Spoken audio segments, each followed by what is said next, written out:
We're going to start session 2, which is focusing on sustainability. And for this session, can I ask BWF Head of Legal and Governance, Thomas Delaye, to come up to the stage to present? And also, can I ask Brian Moesgaard, Tony Diandy, and Catherine Lassan to come up for the Q&A session at the end as well, please.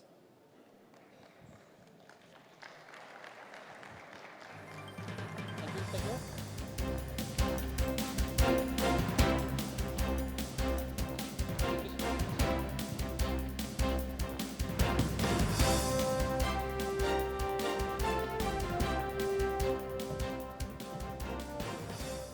Good morning, everyone.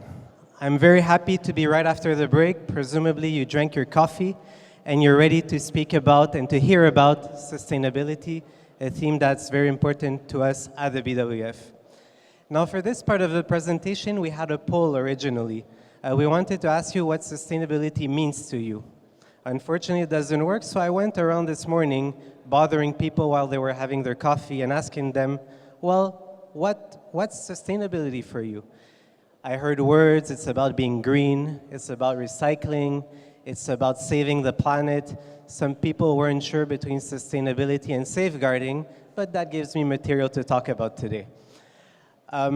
So generally the theme that it was related to the environment. And I want to focus today that, well, yes, it is related to the environment, but it goes a bit beyond that. So why, in fact, do we speak about sustainability today? Well, first, climate change does affect training, events, and infrastructure. We are badminton, a sport that is largely played indoors. We are a bit more fortunate than skiing, than sailing, whose infrastructures directly depend on climate and on the environment they operate in. Nevertheless, we should be careful about our situation. We have growing expectation from fans, from the community, and from you guys. I do recall several years ago, or probably every year at the AGM, we have someone asking us, what is BWF doing about sustainability? So I'm pleased today to be giving this presentation to show the work we are doing on this topic. And finally, we are a sport with a global impact. We are all around the world, so through you, the member associations, through our continental confederations, we can drive sustainability throughout the world. So through our membership questionnaires, we were able to do some surveys, and we asked you guys, do you have a sustainability policy in place? It's more or less half and half. Half do and half don't. And of course, these policies may be at different levels. Some are more thorough than others, some are less complex, but this is a good starting point for today. And I'll give you a secret. As of today, the BWF doesn't have a sustainability policy, but it's something we're working on. So, as I said, it's something we're working on. We have a document that sets out strategies for the BWF. It will be discussed at council level, and we hope to be able to unveil this document very shortly to you guys. But we will also have an action plan. Now, this action plan will be a series of measures that we will have in relation to the various pillars of sustainability on the types of actions we will take. It will include KPIs, but our goal is to be, of course, a better global citizen. Our sustainability efforts will go along 4 pillars that you have on the screen, and we didn't invent those pillars. Those pillars come from efforts by the UN, who have the Global Development Goals. We have IOC efforts, especially on the environment, in relation to the environmental commitments. We have the UN global framework on climate change. So all of these have contributed and provided input to our work. Now on the screen you have 4 pillars. Typically when talking about sustainability, you'll have 3 of them: ESG, environment, social, and governance. But we added a 4th one, which is the economic component of sustainability. When looking at the environment, it's probably what you have in mind when talking about sustainability. It's creating an environmentally sustainable system in badminton. We want to minimize our impact, both in terms of greenhouse gases, in terms of the waste that we produce. So I think that is quite obvious already.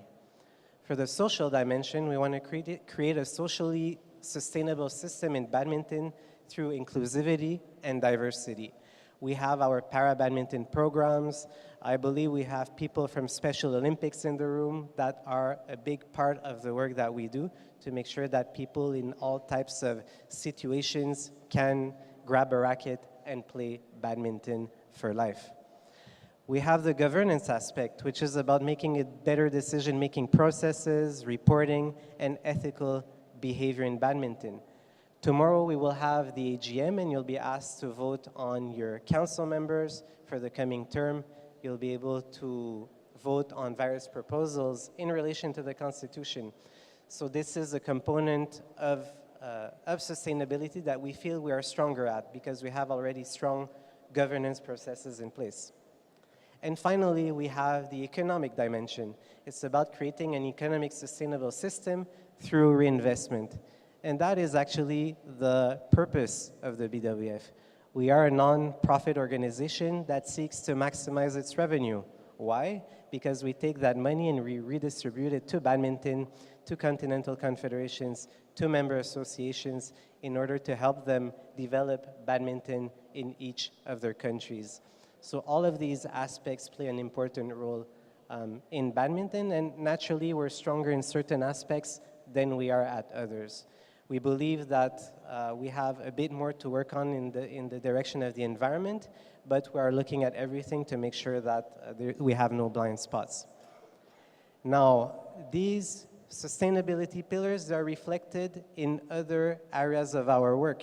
We have 5 operational areas: the corporate side, the events, membership, our ecosystem, and our partners. And I'll try to explain how our various pillars are reflected in each of these areas. Now you can imagine that each of the pillars can be reflected in each area. That will be very long, so I'll give a few examples. In the corporate area, the environmental question is very important because we do organize meetings all around the world. People fly to them, and that does emit a lot of greenhouse gases, and this is something we're trying to look at on how we can minimize that. We do, however, have an office that we must run. We use electricity at our office, and that naturally generates greenhouse gases. So it's how to be efficient in relation to that. We have events. Again, our purpose is to organize entertaining badminton events all around the world, and that means flying players around the world, booking venues, providing them with electricity, making sure we have people working there. So naturally, the environmental part is very important. But there's also other considerations that we can have. Can we train local staff? Can we involve local staff in order to make them gain abilities that they can use in other parts of their lives or in sport, whether it's in sport or in badminton? Can we put in place a program to reuse equipment, whether shuttles or rackets, at badminton tournaments so they can be used by other types of population within the country? Those are things we have in consideration. Brian later will be talking about what Badminton Denmark does in relation to events, and that will be the occasion to have a deeper dive on this topic. Now, when talking about members and ecosystem, it's more of a promotion aspect. We want to promote sustainability. We want to tell everyone it's very important for us. Players, coaches, technical officials very often get their livelihood off badminton. So we're very proud to make badminton a sustainable career for them through which they can gain revenue and dedicate their time to it. And finally, we have partners and communities. We have sponsors, our fans, our suppliers, media, and so on. We want to make sure we partner with the right people. We want partners who share our values, who have sustainability in mind as they do their operations, because that reflects on us. So we do try to have sustainable partners when possible. That's basically the angle we are focusing on as we're going forward, but as we have been working on that, we have a few, let's call them preliminary takeaways on how we can better improve our sustainability program. That comes from a BWF angle, but I'm sure there are some lessons that you can all take. The first takeaway that we have is to start small. Sustainability is a big area, and it's very easy to be bogged down into wanting to be very comprehensive. We saw there were 4 pillars, we saw there were 5 operational areas, so working on them all at the same time may mean that in the end you do nothing. If you can, start small. Start a recycling program for your equipment or within your office. Try to adjust your meeting practices to make them more efficient, and you'll have easy wins from which you can work from. Find your champions. And I think that kind of makes sense. When you're working on sustainability in your environment, well, you may not be the biggest believer in sustainability in the first place, but maybe you have a colleague that is very dedicated to that notion. So why not give them the ball and ask them what they can do about sustainability? The most motivated people are more likely to find creative solutions that will improve the sustainability of your organization. Embrace new technology. I was going to mention normal points like favor video conferencing, or recall that back in the days our council would have big bundles of documents for every council meeting that would probably destroy a whole Amazon worth of trees. We've adopted new technology in this regard. However, during the break I heard about a very cool solution that they use in Norway, and they have this cabinet to keep shuttles moistured, giving them a much longer life while they're not being used. So that's an interesting example on how you can use new kinds of technology to extend the life of the things, of your badminton material. So that's a very interesting example, and I'm sure there are many more examples all around the world. Use metrics.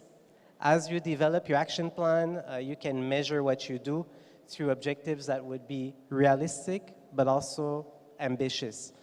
You could decide that you want to reduce use of paper at your office. What does that mean? Is that even precise? It's very easy to use 1 sheet of paper less. But if you decide you will use 50% less, well, that's ambitious, that's measurable, and you can act on it. So that's a good possibility for you. And finally, plan ahead. Now, I'm told that Richard has already addressed the plastic elephant in the room. We have a very kind sponsor, Ganten, who gave us bottles of water for everyone, and that's very much appreciated. Now, plastic bottles, at best, they are recycled, they may be reused, you can go refill them elsewhere, but at worst, they are sent to the trash and they end up in the landfill, which is something we want to avoid. So first message, please go recycle your bottles. In the corner of the room, you can give back your bottles, and we're aiming for 90%. That is our ambitious but realistic KPI. Please do that. And the key message here is try to plan ahead. So as we were planning for today, well, we realized we're going to talk about sustainability. How ironic would it be to have plastic everywhere? And we're aware of it. So the more you plan ahead, the more you can think ahead of alternative solutions and decide what would be the best course of action. We're again super grateful to our sponsor, but we are trying to find, we could have probably had a discussion with them on how to operate in a more sustainable way with them. So I hope this was a good first impression about sustainability. If I do interrupt you during your coffee time tomorrow, I hope you will be aware that sustainability does go beyond the environment. There's also an economic component, a social component, a governance component. And I hope to have convinced you that it's very important. I will now switch to my friend here, Brian, who will give us Badminton Denmark's perspective on sustainability. They have a series of best practices in relation to their events, and I'm sure it can bring some good ideas for member associations all around the world. Thank you.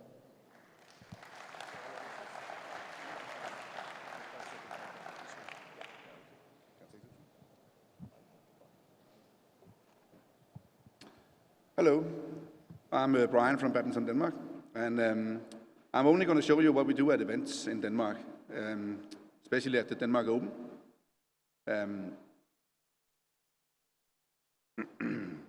Yeah, that one. So we are kind of trying to take responsibility for events, so we don't have so much garbage when we are done, and we do a lot. We put up curtains, we give players drinks, we give them food, we give them a lot of things. And to stay a bit sustainable, we need to think about what we throw out afterwards. And what we found looking into this was that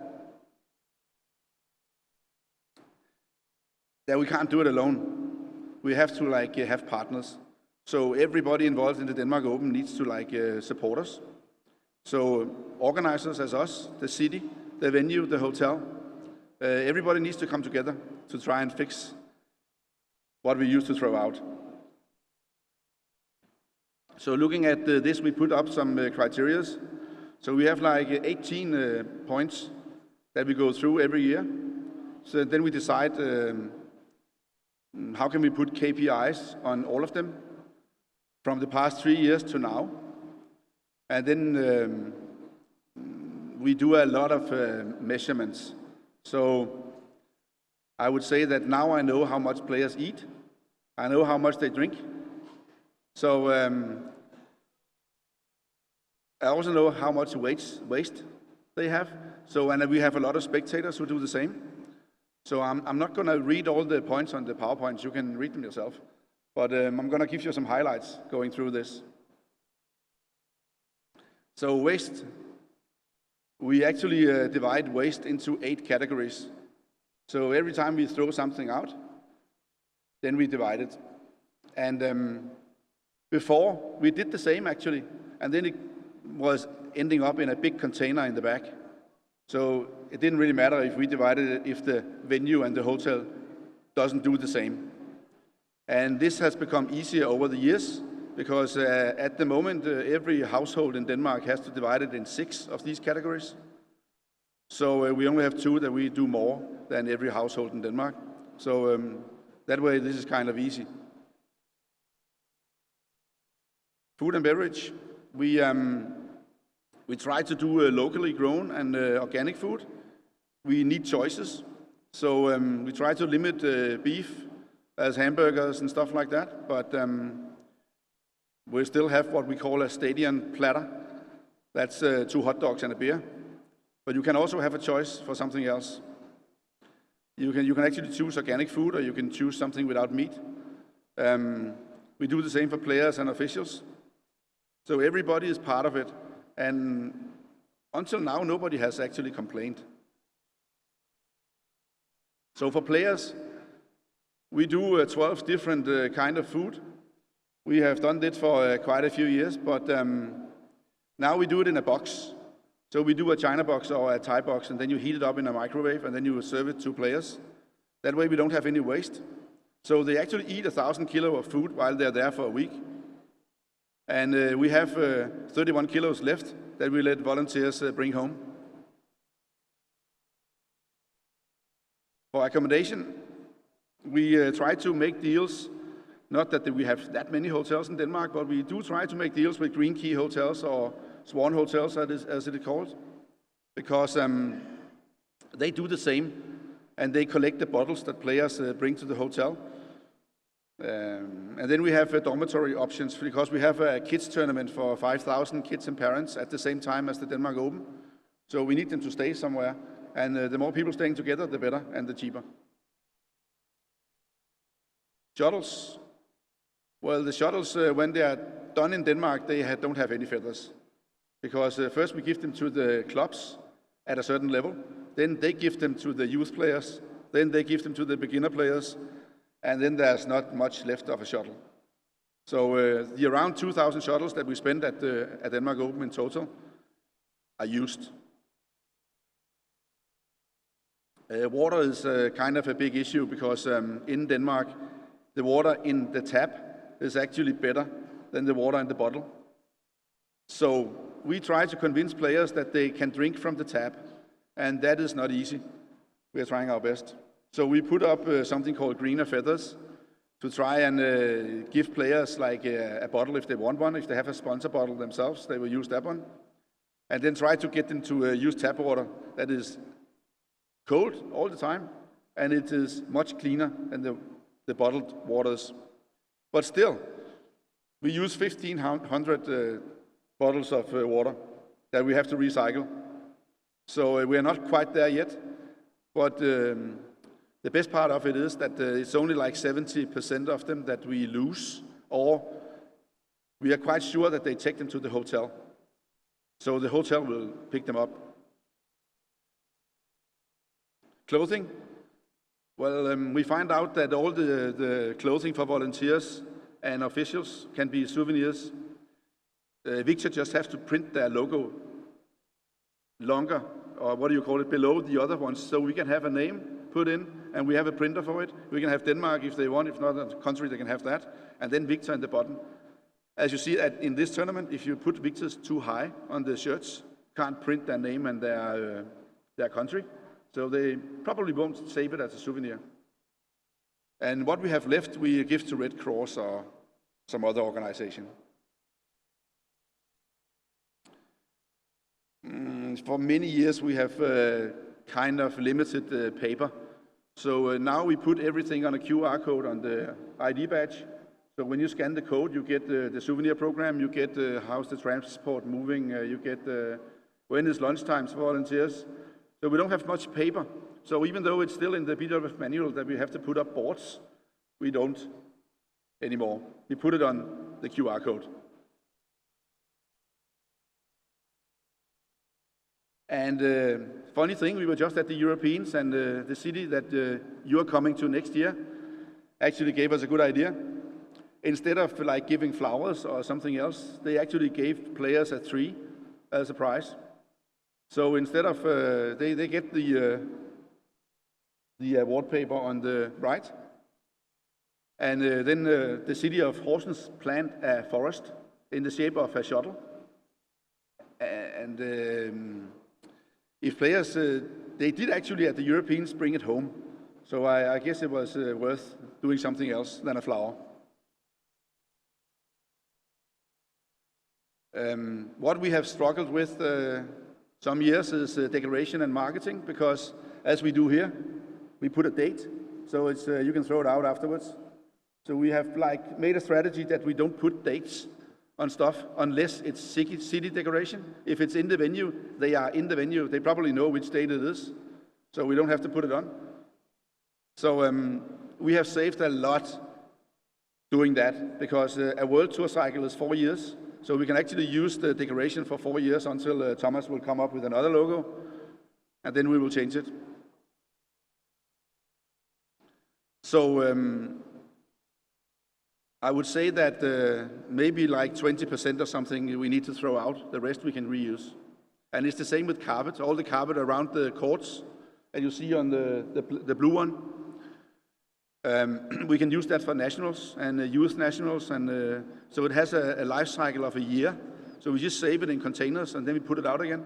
And then when we have passed a year, then we buy new for the Denmark Open. So it's always good looking for Denmark Open, and then we use it a year after.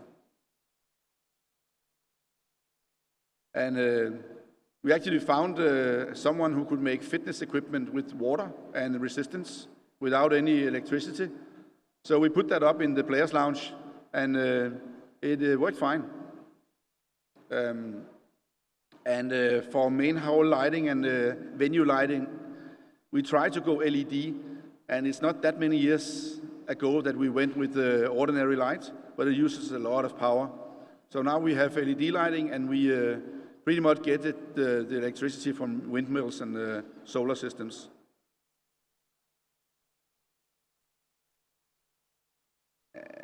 Here we try to involve all spectators, all staff, all volunteers to do something else than take their car to the venue. So if they are 4 in a car, for instance, they can park right in front of the venue. If they are one in the car, they can park somewhere else. So we try to like get people to use transport, either public transport or 4 people in a car, and that way they get some benefits from parking at the tournament. We had for a long time that umpires, they sleep 2 in a room, as you probably know, most of you. And they also need to at least be 2 in a car, otherwise we won't. They have to pay themselves.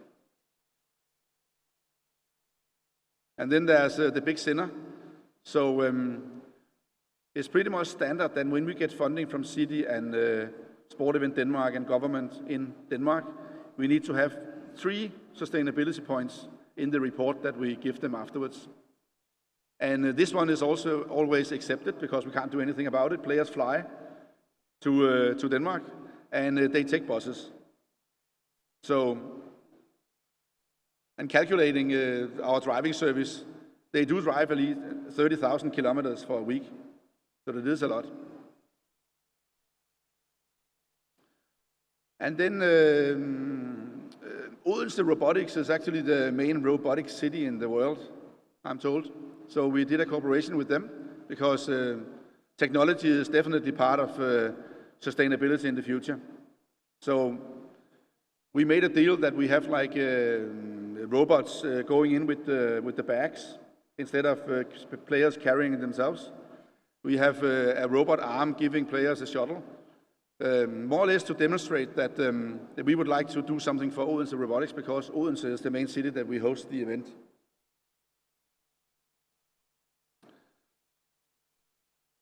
Yeah, KPIs. I mean, we try to do better every year. For water, for instance, there's like, we can do a lot because if players would drink from the tap, we could save a lot of plastic. But for food, we are pretty much there, I would say. We have no food waste. So we even discussed with BWF that their VIP lounge has to be planned. It can't be like 250 meals if there's 10 people in there. So food management, we have done a lot of work with that, and it works now. So we don't have any food waste anymore. I think that was it. How do I go back? The red one? Thanks.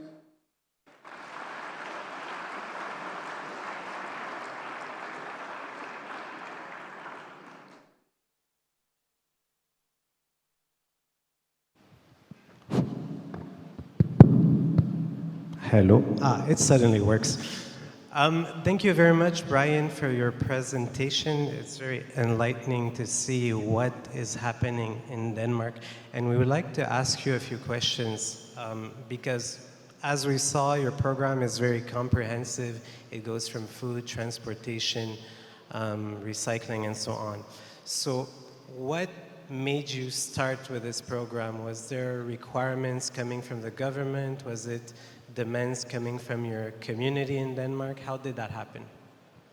Yeah, definitely demands from spectators that we need to be sustainable. So the no food waste policy, I think we are there now. And from government, well, maybe we went a bit overboard, but I mean, we need to like give them 3 sustainability points every year, and they can be the same 3. But we found out that 18 was better, so we just did some more.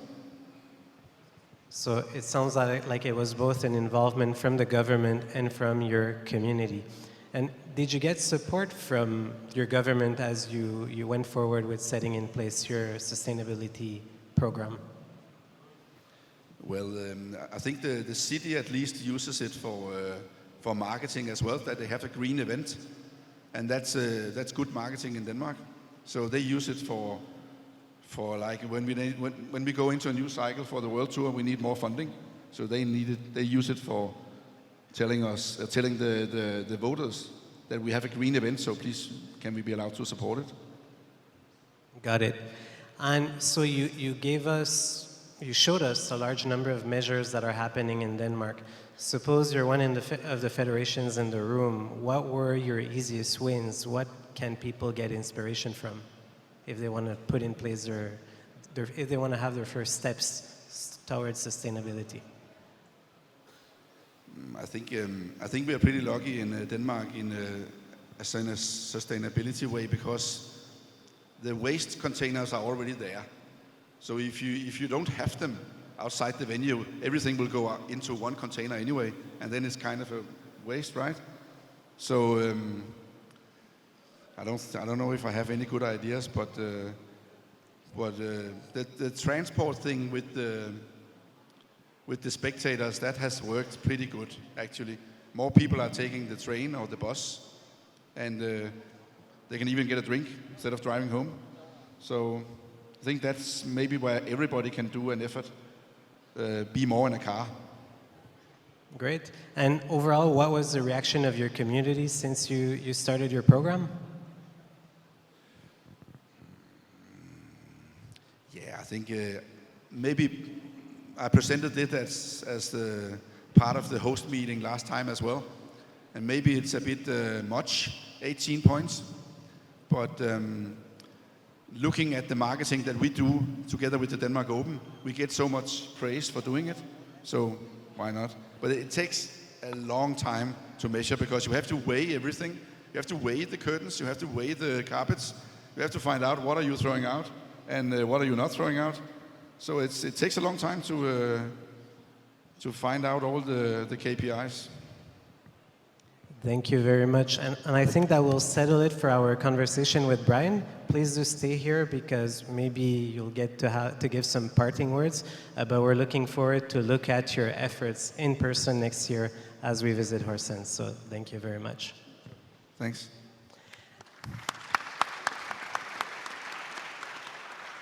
Now, everyone, if you don't speak French, I encourage you to take your headsets because we will be having this discussion in French, so I'm stalling a bit to let you get ready.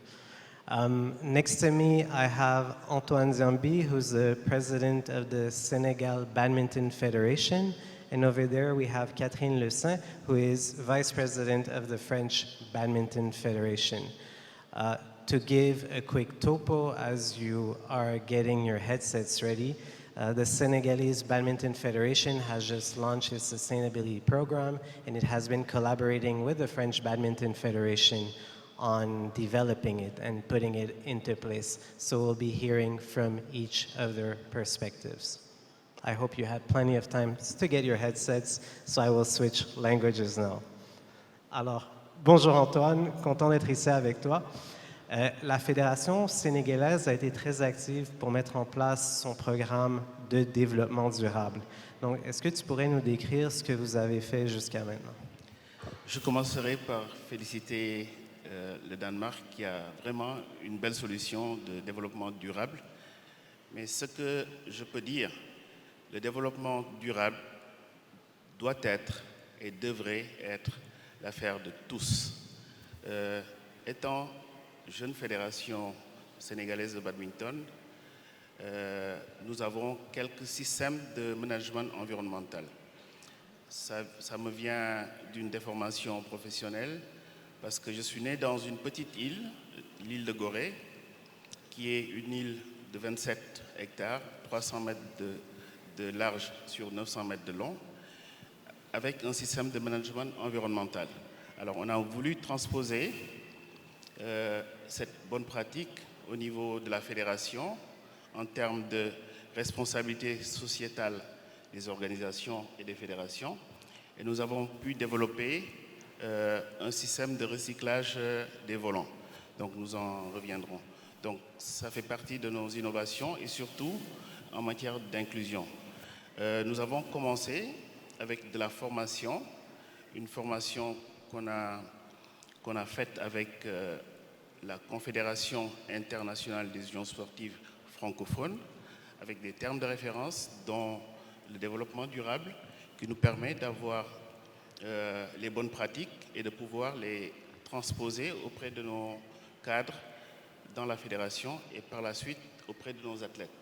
Alors, à travers un renforcement de capacité, avec bien sûr la coopération très dynamique avec la Fédération française de badminton et celle sénégalaise, nous avons pu asseoir un renforcement de capacité avec les officiels techniques nationaux.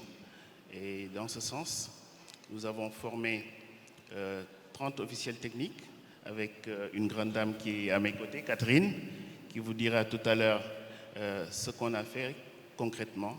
Et je pense que ce système de recyclage va permettre à nos partenaires de voir qu'on ne gaspille pas. Et aussi, les volants que l'on utilise auront une seconde vie. Et ces volants-là pourront servir de cadeau auprès de nos partenaires.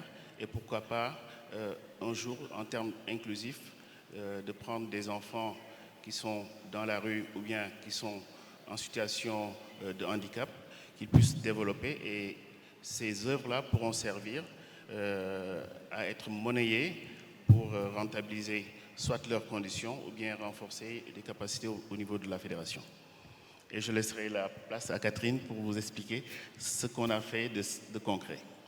Ça marche, merci beaucoup. C'est intéressant de voir comment il y a une composante sociale, une composante environnementale. Et si je ne me trompe pas, on a des photos à montrer aux gens autour de nous de l'activité. We have photos to show, OK. Donc, si tu veux les présenter brièvement, Antoine. Alors, c'est une formation que Catherine est venue faire à Dakar, et c'est issu d'une coopération que nous avons établie en 2022 à Bangkok, une convention signée avec, à l'époque, le vice-président, M. Sylvain Benin, avec la Fédération française de badminton. Et c'est cette coopération-là qui court toujours. Alors, nous l'avons fait une première à travers un programme Shuttle Time qui s'est déroulé à Thiès avec une de ses compatriotes, Adéline, et elles-mêmes sont venues faire cette formation. Et ça s'est renouvelé récemment, et je lui laisserai le soin d'en parler parce que, comme on dit, c'est son bébé. On t'écoute, Catherine, pour parler davantage de cette collaboration. Oui, peut-être dire quelques mots tout d'abord pour dire comment est né notre lien. Et notre lien avec la jeune et très dynamique fédération sénégalaise s'est construite autour de 3 piliers. Le premier pilier était un pilier très institutionnel, avec notamment l'Alliance Dioko, qui développe les Jeux de Dakar 2026. Et cette alliance, elle comprend un volet institutionnel et des représentants institutionnels forts des 2 États, des ministres de différents ministères, mais aussi différentes fédérations sportives et Paris 2024, bien évidemment. Le deuxième pilier, c'est notre convention bilatérale. Et je me permets juste de faire un petit clin d'œil à Olivier Bim, ici présent, qui a beaucoup œuvré pour ces conventions et qui va bientôt faire valoir ses droits à la retraite. Notre troisième levier, c'est tous nos partenariats que l'on peut avoir et l'articulation des différents partenariats. Il y a des partenariats, tu as cité le CIUSF tout à l'heure, mais il y a aussi la Conféges, la Confédération des différents ministres de jeunesse et sport. Il y a aussi France, l'association francophone de badminton, et bien sûr la BCA, la Confédération Badminton Afrique. Donc voilà un petit peu comment s'est construite notre collaboration avec le Sénégal. Et pendant que tu as le micro dans les mains, donc quel type de savoir-faire peut amener une fédération plus nantie à une autre fédération dans le cadre de ce genre de partenariat? Alors, bien sûr, le thème de notre discussion, c'est le développement durable. Et tous que l'on est autour de cette table, nous savons combien le développement durable, c'est une action citoyenne que nous devons faire, chacun d'entre nous, dans notre quotidien. Mais quand on arrive au Sénégal, bien évidemment, la préservation de l'eau, les besoins de préserver l'eau vous sautent aux yeux. Les besoins de diminuer votre activité et l'usage du plastique vous sautent aux yeux. Alors, notre première action, elle s'est inscrite dans la formation. Et Tony l'a évoqué, le rôle important de la formation. C'est un acte déjà très fort de développement durable, de permettre et d'accompagner le Sénégal à former ses futurs acteurs de développement du Sénégal en développant de manière transversale l'approche de développement durable. Alors, il y a le petit exemple avec les volants usagés. C'est un tout petit acte très symbolique, très symbolique, parce que chaque participant était fier.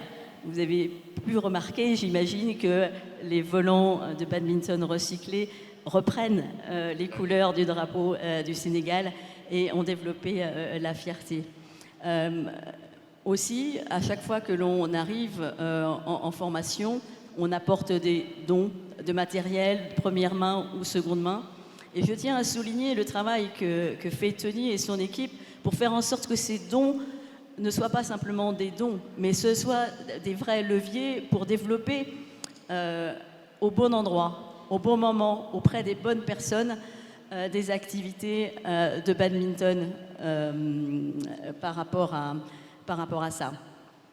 Et donc, nous sommes très fiers de développer cette coopération. Et je dirais un dernier exemple de coopération dans la durée avec la participation d'un engagé volontaire international qui est resté travailler pendant 9 mois au sein de la fédération.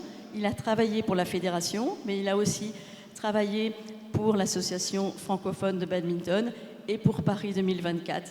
Et maintenant, Détier, il va pouvoir travailler avec le Sénégal pour l'organisation des JOJ de Dakar 2026 et poursuivre le développement du badminton au Sénégal. Super, merci beaucoup.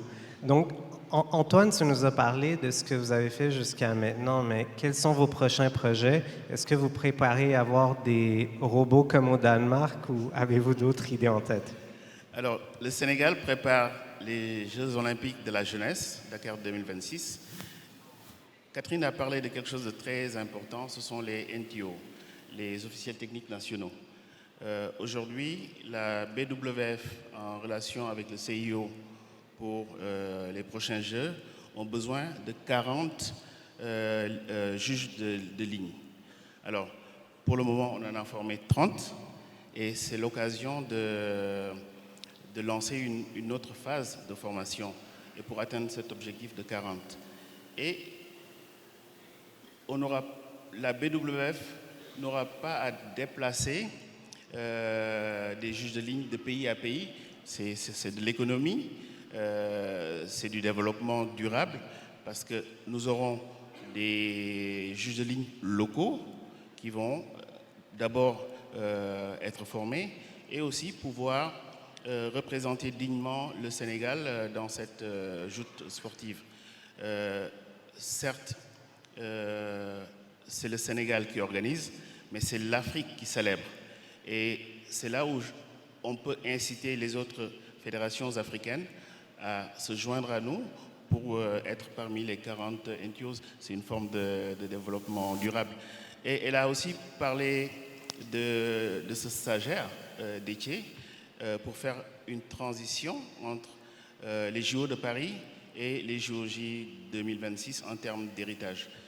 C'est un legs et c'est vraiment ça qu'il faut saluer. C'est une coopération, comme je l'ai dit, dynamique avec des volontaires et c'est important de bien l'asseoir. Tu nous as envoyé une vidéo de l'activité avec les officiels techniques. Est-ce que tu es toujours disposé à nous la montrer? Peut-être tu veux la présenter while I queue up my colleagues to get the video ready.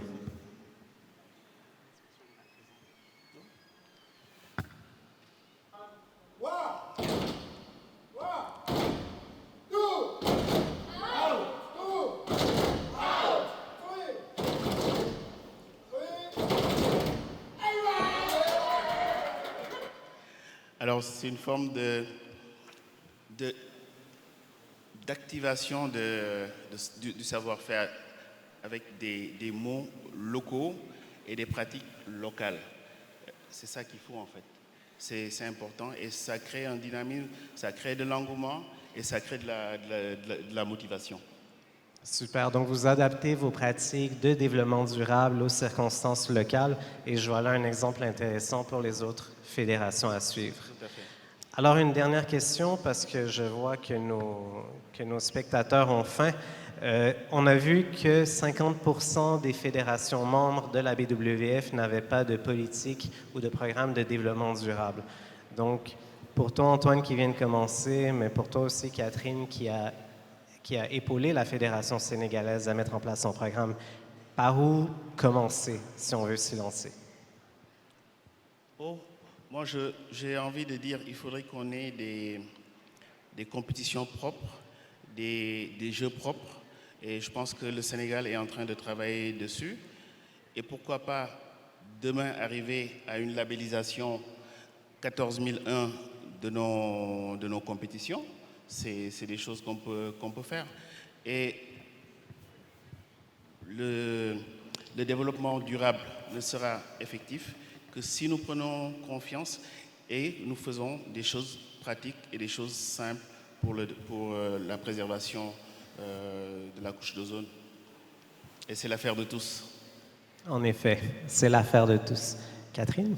Oui, je voulais juste dire que nous appuyons beaucoup sur des chartes et des engagements, car, encore une fois, nous parlons d'actes citoyens au quotidien, et nous-mêmes, la fédération, nous essayons de respecter des chartes de développement durable, mais nous aussi, nous sommes moteurs, c'est-à-dire que nous, au niveau de nos clubs, pour toute organisation de compétition, nous leur proposons des chartes à respecter. Et s'ils respectent ces chartes, ils peuvent obtenir des labels que nous valorisons et nous appuyons les organisateurs de compétition, les clubs, dans toutes leurs dimensions, quand ils peuvent faire valoir d'une dimension de forte préoccupation du développement durable. Merci beaucoup. Et ça va conclure notre petite conversation, mais j'espère que ça a été utile pour tout le monde. Je vais repasser à l'anglais pour le bonheur de tous. So thank you, everyone. I hope this was interesting for all of you. We started with a high-level description of the BWF, of the badminton framework in relation to sustainability. We zoomed on national practice in Denmark. It was mostly focused on the environment, but I thought it was interesting that it touched on other areas as well. And finally, we saw the practice in a country that's just starting its sustainability program in cooperation with another more developed countries in relation to sustainability. So thank you, everyone. I ask you to stay on the stage because we have small presents for you to thank you for your presence today. So I have my colleague Rachel who's coming over. And in the meantime, you can clap for my fellow presenters. They were roped in at the last minute, so we should be very thankful. Are you giving them? This is for you, Brian, a token of our gratitude. Thank you very much. I'll shake your hand. Thank you very much. Antoine, merci beaucoup. Thank you very much. It was a pleasure. And Catherine, merci beaucoup. Thank you very much. C'est un plaisir. Je te serre la main. Thank you very much. I will summon Richard back onto the stage for some closing remarks. Maybe we will sit here for the end. Yes.